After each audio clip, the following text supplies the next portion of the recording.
مولاي صل وسلم دائما أبدا على حبيبك خير الخلق كلهم.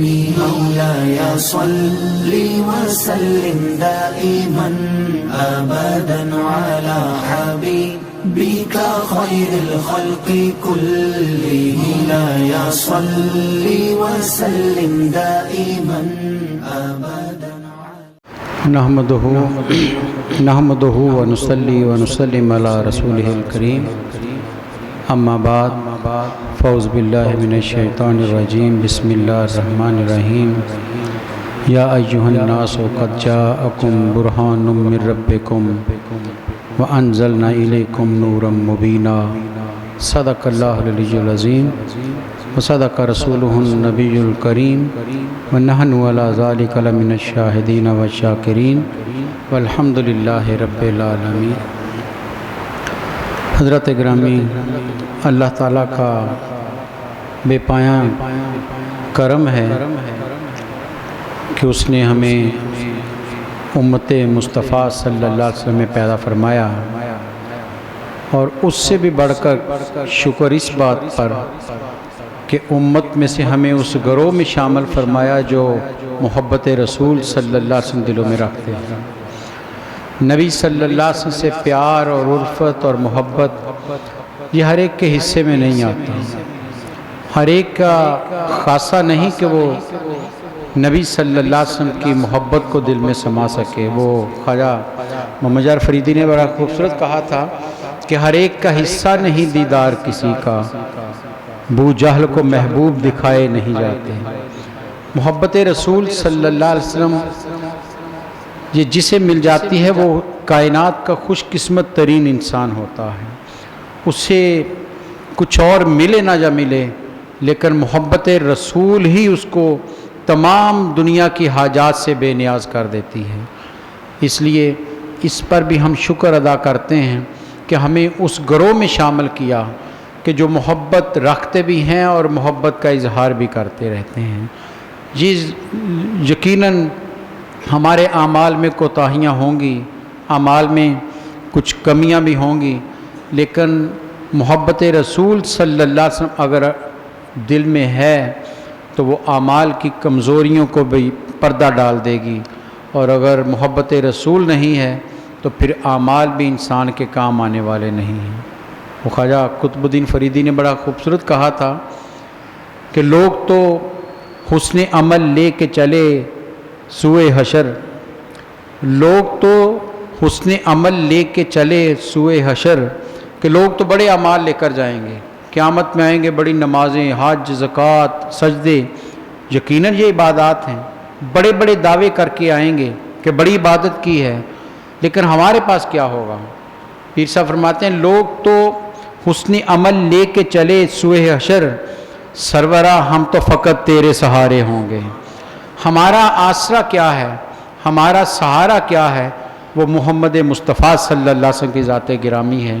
نہ اعمال پر کوئی بھروسہ ہے، نہ سجدوں پر کوئی ناز ہے.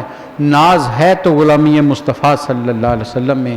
اور یہی یقین ہے ہمارا کہ جس کے دامن میں، جس کے ہاتھ میں دامن مصطفیٰ صلی اللہ علیہ وسلم ہے، اسے حشر کی ہولناکیاں بھی پریشان نہیں کر سکتی.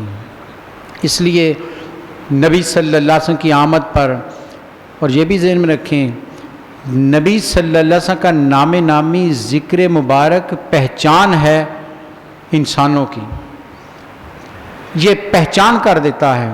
آپ کسی کے پاس ذکر رسول چھیڑ دیں، آپ نام نامی اس میں گرامی لے آئیں، جو دل میں محبت کرتا ہے اس کا چہرہ کھل اٹھے گا، اس کے اندر ایک خوشی کی کیفیت آ جائے گی، اس کا دل مچلنے لگ جائے گا، اور پتہ چل جائے گا کہ یہ محبت رسول رکھنے والے گروہ میں شامل ہے.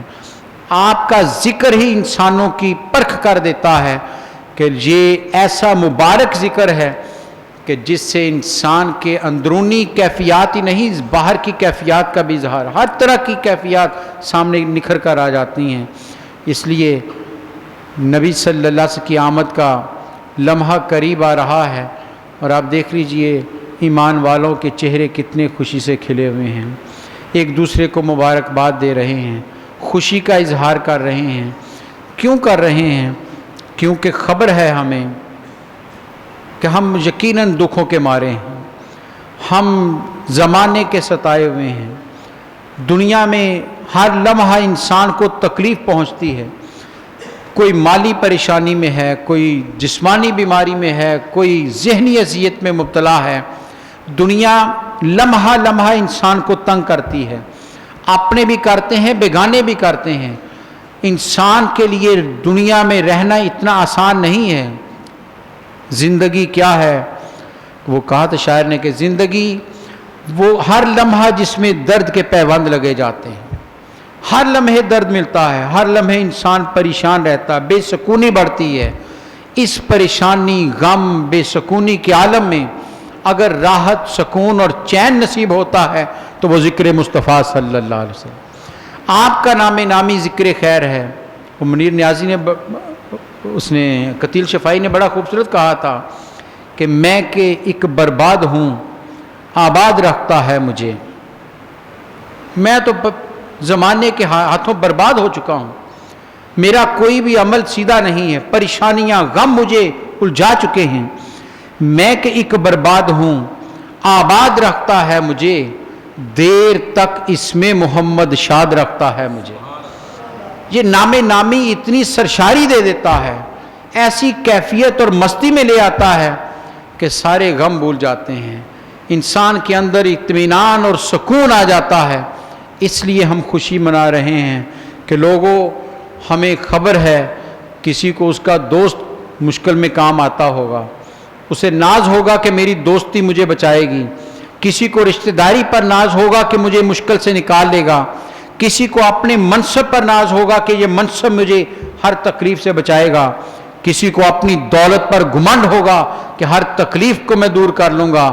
لیکن ہمیں ایک ہی سہارا اور ایک ہی بھروسہ ہے، کسی اور چیز پر نہیں ہے، ہمیں بھروسہ ہے تو کالی کمرے والے صلی اللہ علیہ وسلم، مدینے والے سرکار پر ہے کہ آپ ہمارے بن کر آئے ہیں، آپ غریبوں کے ہمدرد بن کر آئے ہیں، آپ گناہگاروں کے خیرخواہ بن کر آئے ہیں۔ اس لیے تو آپ نے فرمایا میری شفاعت کبائر گناہ کرنے والوں کے لیے، بڑے بڑے گناہ کرنے والوں کے لیے ہے، چھوٹے چھوٹے گناہ کرنے والوں کو تو اللہ معاف کر ہی دے گا۔ فرمایا جن کو حشر میں مایوسی ملے گی میں ان کے لیے امید بن کر آؤں گا، ان کے لیے شفاعت بن کر آؤں گا۔ تو ہم تو اس نبی کے آنے کی خوشی منا رہے ہیں، ہم تو اس نبی کے آنے کا جشن منا رہے ہیں کہ جن کے آنے سے ایک فرد کو نہیں، ایک خاندان کو نہیں، ایک قبیلے کو نہیں، ایک شہر کو نہیں، کائنات پوری کو جو ہے نفع ملا ہے، فائدہ ملا۔ اور یہ میں نہیں کہہ رہا، رب کا قرآن خود گواہ ہے، وَمَا أَرْسَلْنَاكَ إِلَّا رَحْمَةً لِّلْعَالَمِينَ۔ ارے جتنے بھی عالم ہو سکتے ہیں، ایک عالم نہیں کہا، جمع کسی کا استعمال کیا ہے، جتنے بھی عالم ہو سکتے ہیں، جتنے بھی، ایک عالم کے علماء تو لکھتے ہیں ایک عالم کے اندر مزید کتنے عالم ہیں، یہ انسان آج تک اس کو نہیں دیکھ سکا، انسان کے اندر نامعلوم کتنے عالم ہیں۔ رب کہتا ہے جتنے بھی عالم ہیں سب عالموں کے لیے رحمت میرا رسول بن کر آیا، اور اس میں قید نہیں لگائی کہ جو کلمہ پڑھے گا اس کے لیے رحمت ہوگی۔ فرمایا تم جہاں بھی رہتے ہو، ارے تمہیں اگر رزق مل رہا ہے، خدا کو مانتے ہو یا نہیں مانتے، اگر آج تمہیں رزق مل رہا ہے تو یہ کمری والے کا صدقہ، اگر آج رب کی پکڑ میں نہیں ہو، عذاب میں نہیں ہو، خدا کی طرف سے تم پر عذاب نہیں آ رہا، تو یقین کر لو یہ کملی والے کی رحمتیں تم پر ہیں، ورنہ اعمال تو وہی ہیں جو پچھلی قوموں کے تھے، بلکہ ان سے شاید بڑھ کر ہوں گے۔ آج بھی انسانیت کو بچایا ہوا ہے رب کے عذابوں سے، تو میرے نبی کے نام نامی اس میں گرامی نے، تو اس لیے ہم خوشی کرتے ہیں، ہمیں وہ وجود مل گیا ہے جو دنیا میں بھی ہمارا سہارا ہے، دنیا میں بھی ہماری راحت کا باعث ہے، دنیا میں بھی ہماری ساری مشکلات کا ازالہ کرنے والا وجود وہی ہے، دنیا میں بھی ساری تکلیفوں کو دور کرنے والے ذات وہی ہے۔ صحابہ اکرام کے واقعات پڑھ لیجیے آپ، کیسی کیسی تکالیف نہیں آئیں، کہیں بھاگ کر طبیب کے پاس نہیں گئے، کہیں بھاگ کر کسی اور شہر میں نہیں گئے، کہ وہاں کچھ سکون ملے گا. جب بھی کسی صحابی کو دنیا کی تکلیف آئی، جسم کی تکلیف آئی، کوئی بھی تکلیف آئی ہے، وہ بھاگا ہوا دربار رسالت میں پہنچا. انہیں خبر ہے کہ لوگوں طبیب کائنات تو یہی ہیں. اس لیے کیا خوبصورت کسی نے لگا کہ قرآن نے کہا نا برہان بن کر آئے، دلیل ہے. پورا وجود آپ کا رب کی دلیل بن کر آیا ہے. تو آپ کے ایک ایک وجود سے رب کی ذات کی نشانیاں ملتی ہیں، رب کا پتہ چلتا ہے. دیکھیں انسان کا یہ جو انسان تھوکتا ہے، لعاب دہن جسے ہم کہتے ہیں، یہ اس سے کراہت آتی ہے، اس سے گندگی پھیلتی ہے اگر انسان جگہ جگہ تھوکتا پھرے. بیماری کا گھر ہے یہ. لیکن سوچئے کہ یار سرکار دو جہاں کا بھی یہی عمل تھا. تاریخ تو کہتی ہے میرے نبی صلی اللہ علیہ وسلم کا لعاب دہن، قربان جائیں، رب کی برہان بن کر آنے والا وجود. آپ کا لعاب دہن اگر کھارے پانی کے کنویں میں آپ ڈال دیں تو وہ میٹھا ہو جاتا ہے. اگر حضرت جابر کے گھر میں ہانڈی میں ڈال دیں تو وہ ہزاروں افراد کے کھانے کے لیے کافی ہو جاتا ہے. اگر وہی لعاب دہن حضرت مولا علی کی آنکھوں پر لگا دیں تو آنکھوں کی تکلیف دور ہو جاتی ہے. وہی لعاب دہن ابو بکر صدیق کے پاؤں پر جہاں سانپ نے ڈسا ہے لگا دیں تو شفا ہو جاتی ہے. وہ وجود جس کا لعاب دہن اتنا قیمتی ہے، اتنا شفا والا ہے، اتنا نفع بخش ہے، وہ وجود کتنا نفع بخش ہوگا، وہ وجود کتنا بڑا ہے. اس لیے ہمیں خوشی ہو رہی ہے کہ لوگوں وہ وجود ملا ہے. کسی کے آنے سے خوشی مناتے ہیں لوگ کہ فلاں آ گیا، اس سے فائدہ ملے گا، میری تنخواہ بڑھ جائے گی، میرے گھر میں کوئی رزق کے چار جو ہے وہ بیگ ڈال جائے گا. ایک ایک چیز کی تمنا لیے بیٹھے ہوتے ہیں کہ یہ مل جائے گی. یہ تو وہ آئے ہیں کہ جن سے پوری انسانیت کو جو چاہے ملتا. آپ کے دربار سے جو چاہے انسان سوال کرے. اور یہ آپ نے بارہا کہا، صحابی آئے آپ کے پاس اور آپ نے برملا کہا مانگو جو مانگتے ہو میں تمہیں عطا کرتا ہوں.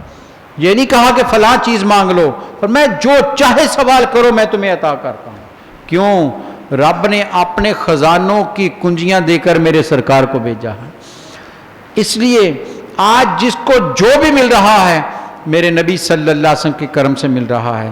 اس لیے ربیع الاول کا یہ مہینہ ایمان والوں کو یہ راحت اور خوشی دے کر جاتا ہے کہ لوگوں زندگی میں تو انہی کا سہارا ہے، انہی کا نام جپتے ہیں، انہی کی مالا جپتے ہیں، انہی کا ذکر کرتے رہتے ہیں، انہی کی محافل سجاتے رہتے ہیں کہ اس یقین کے ساتھ کہ ہم اپنے نبی سے جڑے رہیں. ارے یہ کتنا بڑا وجود ہے، کتنا قریبی وجود ہے. سوچئے دنیا کی تکلیف تو انسان کو بخار ہوا آرام آ جائے گا، مال میں نقصان ہوا پورا ہو سکتا ہے، کوئی بھی دنیاوی نقصان ہو پورا ہو سکتا ہے. یہ اذیتیں تکلیفیں چھوٹی ہیں. ذرا قبر کی اس اذیت کو دیکھیے گا. ایک گڑھے میں رکھ کر اوپر سے مٹی ڈال دی جائے، سوراخ تک نہ چھوڑا جائے، اور قبر ہوتی کتنی ہے، انسان کھڑا بھی نہیں ہو سکتا. اور اندھیرا کتنا کہ اوپر منو مٹی ڈال دی جاتی ہے. کتنا بھی قریبی سے قریبی کیوں نہ ہو ساتھ جانے کو تیار نہیں ہے. اپنے ہاتھوں سے رکھ کر مٹی ڈال کر آ جائے گا. جس کے بغیر کہتا تھا میری صبح نہیں ہوتی، میری شام نہیں ہوتی، رکھ کر آ جائے گا. سارے تعلق ٹوٹ جاتے ہیں. لیکن قربان جائیں، ہمیں خوشی کیا ہے، ہمیں راحت کیا ہے، ہم کیوں جشن منا رہے ہیں، ہم کیوں آپ کی آمد پر مرحبا کے ترانے گا رہے ہیں. کیوں؟ لوگوں وہ وجود آ گیا ہے جب سارے رشتے ٹوٹ کر واپس لوٹ جائیں گے. ارے اس اندھیری گور میں اگر کوئی آئے گا تو میرے مصطفیٰ کریم صلی اللہ علیہ وسلم وہاں وہ تشریف لائیں گے. یہ نسبت ایسی ہے، یہ رشتہ ایسا ہے جو دنیا میں بھی قائم رہے گا، قبر میں بھی قائم رہے گا. اور قبر میں یہی روایت ہے نا، فرمایا کہ میں خود پہنچتا ہوں، آپ قبر میں تشریف لے آتے ہیں. اور ایک روایت ہے کہ آپ کی زیارت کروائی جاتی دور سے. علماء نے دونوں کی تطبیق کی ہے کہ لوگوں یہ دونوں کو الگ الگ حدیثیں نہیں ہیں. جو آپ کا ذکر کرتا رہتا ہے، میلاد سجاتا رہتا ہے، درود پڑھتا رہتا ہے، اپنے گھر میں نبی صلی اللہ علیہ وسلم پر درود و سلام کی محفل سجاتا رہتا ہے، عید میلاد النبی آئے تو خیرات کرتا رہتا ہے، آپ کے نام کی مالا جپتا رہتا ہے. جب وہ مومن کامل قبر میں جاتا ہے تو علماء کہتے ہیں نبی صلی اللہ علیہ وسلم خود قبر میں تشریف لے آتے ہیں. آپ خود تشریف لے آتے ہیں. اور جس نے کبھی زندگی میں یاد نہیں کیا، کبھی ذکر نہیں کیا، محفل میں نہیں گیا، آپ کی محفل سجائی نہیں، فرمایا اس کو دور سے پوچھ لیا جاتا ہے ما تقول فی حق حاضر رجل، ارے اس وجود کے بارے میں کیا کہتا ہوا آیا. تو اب انسان پر ہے، ہم پر ہے کہ ہم اپنے سرکار کی قریب سے زیارت کرنا چاہتے ہیں یا دور سے دیکھنا چاہتے ہیں. اس دنیا میں جتنا یاد کر لیں گے سرکار اتنے ہی ہم پر کرم فرماتے چلے جائیں، اتنا آپ کا کرم بڑھتا چلا جائے گا. اس لیے وہ وجود آ رہا ہے جس کے آنے سے ہمیں یہی فائدہ نہیں ہو رہا، قبر میں بھی ان کی وجہ سے فائدہ ملے گا. اور یہ فرمایا نا کہ جب کامیاب جواب دے دو گے، مجھے پہچان لو گے تو پھر یوں سو جاؤ گے. فرمایا فرشتہ کہے گا یوں سو جاؤ جیسے پہلی رات کی دلہن سوتی ہے. اور نبی صلی اللہ علیہ وسلم سے فرمایا کہ جنت کی کھڑکیوں میں سے ایک کھڑکی قبر میں کھول دی جاتی ہے. پہچان رسول جسے عطا ہو جائے، جس نے اپنے نبی کو پہچان لیا، اس کی قبر جنت کا باغ بن جاتی ہے. کیوں؟ اس نے اس دنیا میں اپنے نبی کو یاد کیا ہے، لمحہ لمحہ ان کا ذکر کیا ہے. اس لیے ہم جشن کرتے ہیں، خوشی کا اعلان کرتے ہیں، در و بام کو سجاتے ہیں کہ لوگوں یہ تو کچھ بھی نہیں کمکمے، ارے جب وہ آئیں گے تو میری اندھیری گھور کو سجا جائیں گے. جہاں روشنی کا نشان نہیں ہوگا میرے سرکار تشریف لائیں گے تو وہ جگمگ جگمگ کرنے لگ جائے گی. تو نبی رحمت صلی اللہ علیہ وسلم قرآن کہتا ہے اے انسانوں، یا ایہا الناس، اے انسانوں، اے لوگوں. جو بھی صف انسانیت میں قرآن اس کو خطاب کر رہا ہے، پوری انسانیت کو خطاب ہے، حرف ندا ہے، پکارا جا رہا ہے اے انسانوں سنو، قد جاءکم برہان من ربکم. قد جاءکم تاکید کا صیغہ لایا ہے قرآن. یقیناً، بلا شبہ، بے شک تمہارے پاس آیا ہے، تمہارے پاس آیا ہے برہان، دلیل. کہاں سے آ گئی دلیل؟ قرآن کہتا ہے کہیں اور سے نہیں، من ربکم، تمہارے رب کی طرف سے آئی، تمہارے رب کی طرف سے بڑی واضح دلیل آ گئی ہے. ارے مصطفیٰ علماء لکھتے ہیں اس سے برہان سے مراد نبی صلی اللہ علیہ وسلم کی ذات گرامی ہے کہ دنیا میں سورج رب کی پہچان دیتا ہے، چاند رب کے ہونے کا تذکرہ کرتا ہے، دن رات خدا کے ہونے کا پتہ دیتے ہیں، کوپل کھلتی ہے تو خدا کے ہونے کا احساس دلاتی ہے. لیکن یہ بے معنی رکھتے ہیں. ارے دنیا میں اگر رب کی صحیح کوئی دلیل بن کر آیا ہے، اس کے ہونے کی معرفت بن کر آیا ہے، تو وہ نبی صلی اللہ علیہ وسلم کا وجود بن کر آیا. آپ ہیں جنہوں نے خدا کی معرفت لوگوں کو دی. لوگ تو پتھروں میں خدا ڈھونڈ رہے تھے، لوگ تو درختوں میں خدا ڈھونڈ رہے تھے. ارے خدا کو پہچانا ہے لوگوں نے تو نبی صلی اللہ علیہ وسلم کے صدقے سے پہچانا ہے. اس لیے کہ دلیل بن کر آئے ہیں، پورا وجود خدا کی دلیل بن کر آیا ہے. سر تا پاؤں، علماء لکھتے ہیں سر کے بالوں سے لے کر پاؤں کے ناخن تک پورا وجود رب کی دلیل بن کر آیا. ایک ایک آپ کے جسم ظاہری جسم ہے. ابھی آپ کے باطنی وجود کی بات نہیں کر رہے ہیں ہم، ظاہر میں خدا کی دلیل بن کر آنے والا وجود.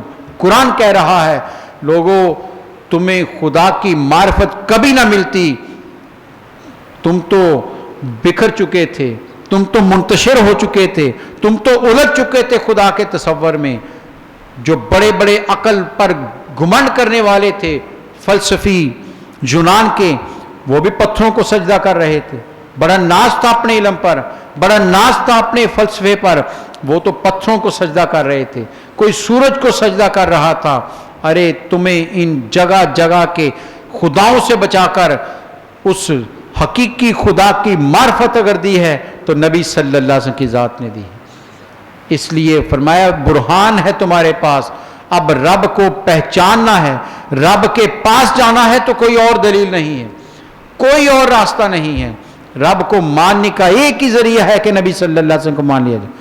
یہ روایت آپ نے پہلے بھی سنی. نبی صلی اللہ علیہ وسلم کسی یہودی سے سودا کیا تھا، وہ کہا بعد میں پیسے لے جانا، وہ آیا لینے تو آپ نے کس صحابی سے کہا اسے 40 دینار یا 40 اشرفیاں دے دو. اس نے کہا جی 80 میں سودا ہوا تھا. آپ نے کہا 40 میں. اس نے کہا جی گواہ لائیں. آپ سوچنے لگے کہ جب میرا اور اس کا سودا ہوا تھا کوئی گواہ تو موجود نہیں تھا. ابھی آپ سوچ رہے ہیں ایک صحابی کھڑے ہو گئے اور کہا میں گواہی دیتا ہوں کہ 40 میں سودا ہوا تھا. اس نے 40 لیے چلا گیا.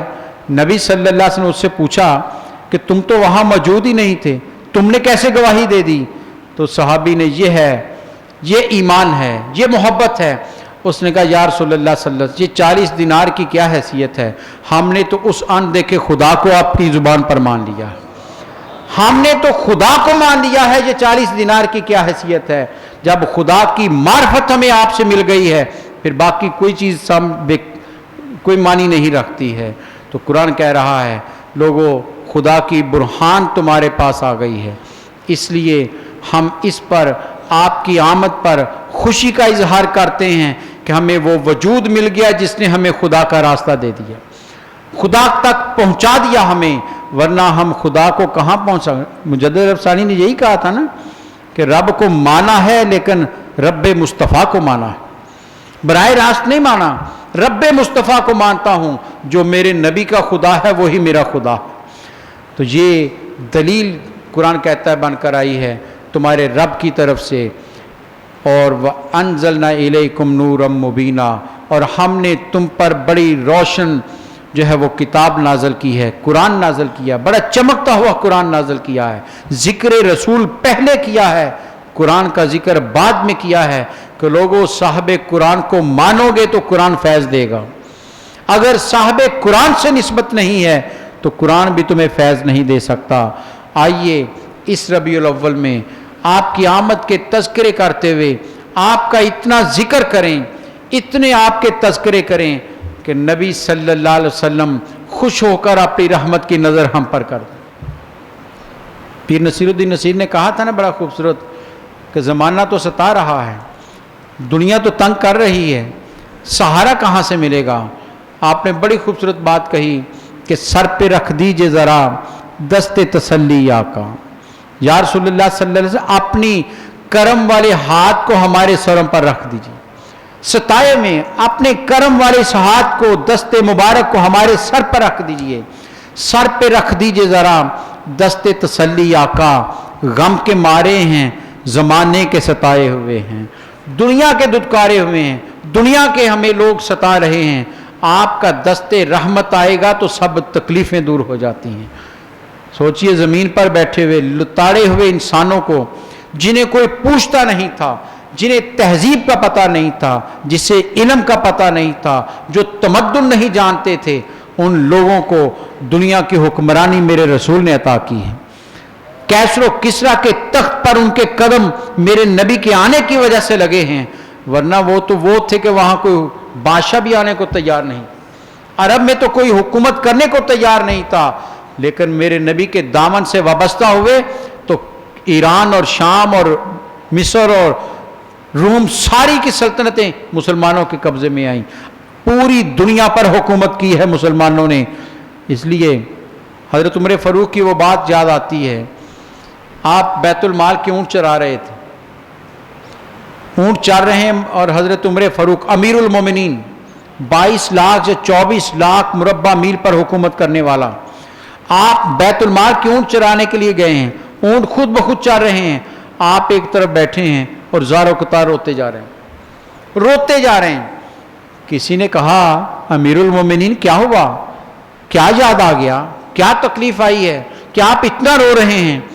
کہا تمہیں خبر نہیں ہے, میرا باپ مجھے 2 اونٹ دیتا تھا کہ جاؤ انہیں چرا کر لاؤ. میں جوان تھا, طاقت میں تھا, پہلوان تھا, میں لے کر نکلتا, ایک اونٹ کو پکڑتا دوسرا بھاگ جاتا, اس کے پیچھے جاتا تو پہلا بھاگ جاتا, مجھے بگا بگا کر تھکا دیتے تھے, لیکن 2 اونٹ میرے قابو میں نہیں آتے تھے. میرے نبی کا کرم دیکھو, اتنے اونٹ چر رہے ہیں اور میں آرام سے بیٹھا ہوں, مجھے کوئی تکلیف نہیں ہو رہی. اور میں یہ کرم ہے میرے مصطفیٰ کریم صلی اللہ علیہ وسلم کا, آپ آئے ہیں تو ہمیں یہ عروج ملا ہے کہ اب کائنات کا ہر چیز جو ہے ہمارے حکم اور اشارے پر چل رہی ہے. تو اس لیے حضرات گرامی عید میلاد النبی کی یہ خوشیاں، عید میلاد النبی کا یہ جشن ہم اس لیے منا رہے ہیں کہ ہمیں خبر ہے ہمارے آقا و مولا آ گئے ہیں، ہمارے رہبر آ گئے ہیں، ہمیں یہاں بھی بچانے والے آ گئے ہیں، اور حشر میں بھی وہی شفیع بن کر کھڑے ہوں گے، جہاں کوئی پوچھنے والا نہیں ہوگا، جہاں رشتے ٹوٹ جائیں گے۔ قرآن کہتا ہے ماں بیٹی سے، باپ بیٹے سے، بھائی بھائی سے، دوست دوست سے رشتہ توڑ دے گا، پہچان ختم ہو جائے گی۔ قرآن کہتا ہے کہ کوئی پہچانے گا نہیں اس لمحے، اگر کوئی سہارا بن کر رحمت کی نظر کرے گا تو وہ نبی صلی اللہ علیہ وسلم کی ذات گرامی ہے۔ اس لیے تو ہمیں اپنے نبی کی آمد پر خوشی ہوتی ہے کہ لوگوں یہاں بھی انہی کے نام سے جی رہے ہیں، قبر میں بھی عزتیں انہی کے نام سے پائیں گے، اور حشر میں بھی بخشے جائیں گے تو نبی صلی اللہ علیہ وسلم کی رحمت کی وجہ سے بخشے جائیں گے۔ یہ بھی روایت ایک موجود ہے، آپ نے فرمایا جب حساب ہو جائے گا، جنتی جنت میں، دوزخی دوزخ میں چلے جائیں گے، تو فرمایا میں دوزخ کی طرف جاؤں گا۔ فرشتے کہیں گے کہ یا رسول اللہ صلی اللہ علیہ وسلم ادھر نہ جائیے، ادھر نہ جائیے۔ میں پوچھوں گا کیوں؟ میں مفہوم بیان کر رہا ہوں۔ تو وہ کہیں گے آپ جب بڑھتے ہیں دوزخ کی طرف تو اس کی آگ جو ہے وہ مدھم ہو رہی ہے، آپ کی رحمتیں اتنی، آپ کا کرم اتنا ہے کہ وہ مدھم ہو رہی ہے۔ فرمایا میں اس لیے جا رہا ہوں کہ دیکھوں کوئی میرا امتی ادھر تو نہیں چلا گیا۔ فرمایا فیصلے ہونے کے بعد جنتی جنت میں، دوزخی جہنم میں چلے جائیں گے، میں پھر اس کے ایک دانے پر کھڑے ہو کر اور دیکھوں گا، اور ایک روایت کے مطابق فرمایا میں اپنا جو کملی ہے، اپنی چادر جو ہے اس میں پھینکوں گا، اور جس کے دل میں ایمان ہوگا، جس نے کلمہ پڑھا ہوگا، وہ سارے اس سے چمٹ جائیں گے، میں سب کو کھینچ کر باہر لے آؤں گا۔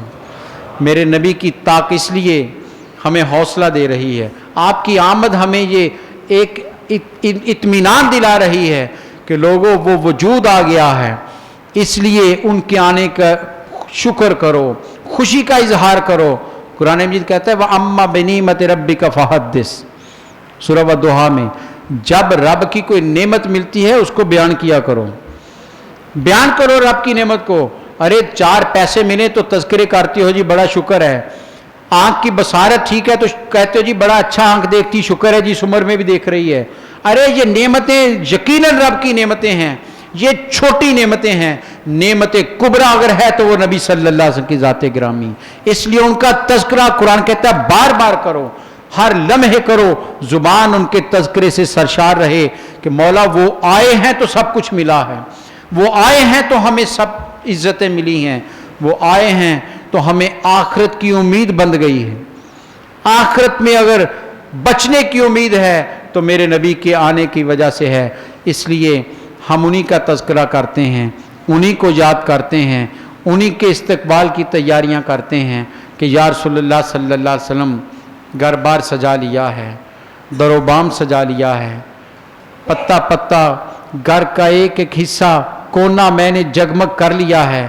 اے کائنات کے تاریکیوں کو جگمگانے والے وجود، اب آپ تشریف لے آئیے، میرا گھر بھی جگمگ کرنے لگا، میرے دل میں آ جائیے، یہ تاریکیوں کا مرکز بن گیا ہے، آپ کی رحمت یہاں بھی پہنچ جائے تو یہ بھی جگمگ کرنے لگ جائے، میں نے ظاہر جگمگا لیا ہے، آپ آ جائیں گے میرا باطن بھی جگمگ کرنے لگ جائے گا۔ اس یقین اور امید کے ساتھ جشن منائیے کہ یا رسول اللہ میری طاقت اتنی ہے، بساط اتنی ہے، ہم دنیا میں کوئی بڑا آئے تو اس کے استقبال کے لیے بڑے کھڑے ہوتے ہیں لائنوں میں، ہم گلدستے پیش کرتے ہیں، یا رسول اللہ صلی اللہ علیہ وسلم ہماری بساط نہیں آپ کو کچھ پیش کر سکیں، آپ کی وجہ سے تو سب کچھ مل رہا ہے۔ ہاں ایک چیز ہم ضرور پیش کر سکتے ہیں، آئیے آج اس جمعہ کے اجتماع میں ہر شخص چھوٹا ہو یا بڑا، کوئی بھی ہے پڑھا لکھا ہے یا نہیں پڑھا لکھا، سب یہ عہد کر کے جائیں اپنے ساتھ کہ اب سے 12 ربیع الاول کی اس سہانی صبح کو جب وہ لمحہ آئے گا تو اپنے نبی کو تحفہ کیا پیش کرنا ہے، وہ تحفہ ایک ہی ہے، آئیے اب سے ہماری زبانیں درود پڑھنا شروع کر دیں، اس یقین کے ساتھ اور اس ایمان کے ساتھ اور اس اعلان کے ساتھ کہ جو میں اب سے درود پڑھ رہا ہوں یہ میں اپنے نبی کی نظر کروں گا 12 ربیع الاول کو. اس سے بہتر تحفہ نہیں ہے. مہمان آئے اسے گلدستہ پیش کیا جائے وہ خوش ہو جاتا ہے. افسر نے آنا ہو تو پورا دفتر سج جاتا ہے کہ افسر کو خوش کرنا ہے, گلدستہ پیش کرو کو. کیا ہوگا؟ وہ خوش ہوگا, ہمارے معاملات سے درگزر کرے گا, ہماری غلطیاں معاف کر دے گا. ارے کائنات کا سب سے بڑا وجود آ رہا ہے, کائنات کا سب سے بڑا وجود آ رہا ہے. درودوں کے گجرے پیش کیجئے. یا رسول اللہ گناہ گار ہیں, خطا کار ہیں, لمحہ لمحہ خطائیں کی ہیں, لیکن آپ کی بارگاہ میں آپ کی آمد کے موقع پر آپ کو ہم درود کا تحفہ بھیج رہے ہیں, اس کو قبول کر لیجئے. اور درود کیا ہے؟ آپ فرماتے ہیں تم درود پڑھو, یہ مجھ تک پہنچتا ہے, فرشتہ لے آتا ہے, ہر صورت میں پہنچ جاتا ہے. لیکن ساتھ ایک جملہ فرما دیا, فرمایا لیکن یاد رکھو اگر دل سے محبت سے پڑھو گے تو میں خود سن لیتا ہوں. درود کسی حالت میں رائے گا نہیں جاتا, پہنچتا ہے دربار رسالت میں. اب یہ ہم پر ہے, ہم کتنا محبت اور خلوص سے درود پیش کرتے ہیں. جائیے گا گھر, بیٹھیے گا سب کو لے کر, سر جھکائیے گا, ہاتھ باندھ کر, آنکھیں جھکا کر, میرے نبی کے گنبد کو نظروں میں لا کر صلاۃ و سلام کا تحفہ پیش کیجیے گا. مجھے یقین ہے کہ میرے سرکار خود اس کا جواب دیں گے, وہ خود سنیں گے, کیونکہ آپ نے فرما دیا ہے کہ لوگوں محبت سے پڑھو گے تو میں سنتا ہوں. آئیے اس عید میلاد النبی پر کوئی بھی شخص اس تحفے سے بغیر نہ رہے. ہر شخص یہ عہد کر لے, تھوڑا ہے یا زیادہ, جتنا بھی وقت اب رہ گیا ہے, میں نے 12 ربیع الاول کو اپنے نبی کے حضور میں درود کا تحفہ پیش کرنا ہے. در و بام سجائیے گا, خوشیاں کیجئے گا, خیرات کیجئے گا, لیکن درود کا تحفہ ضرور پیش کیجئے تاکہ, اور یہ کیسی بات ہے, درود ہم سرکار کو پیش کریں گے, یہی ہے نا, اور عرش والا رب ہم پر رحمتیں کرے گا. درود سرکار کو پیش کیا ہے, یا رسول اللہ صلی اللہ علیہ وسلم آپ کی نظر کر رہے ہیں. عرش والا رب کہتا ہے تم نے میرے حبیب پر درود بھیجا ہے, میں کائنات کا مالک ہو کر, بے نیاز ہو کر تیرے اس عمل سے اتنا خوش ہوا ہوں, ایک نہیں, دو نہیں, تین نہیں, 10 رحمتیں تم پر نازل کر رہا ہوں. اور ایک روایت کے مطابق 10 رحمتیں نازل کرتا ہے, 10 درجے بڑھاتا ہے, 10 گناہ معاف کر دیتا ہے. تو آئیے پھر یہ عید میلاد اس طرح گزرے کہ ہم نبی صلی اللہ علیہ وسلم کی بارگاہ میں درود پیش کر رہے ہوں. اللہ تعالیٰ مجھے اور آپ کو اس طرح اس عید میلاد النبی کو منانے کی توفیق عطا فرمائے.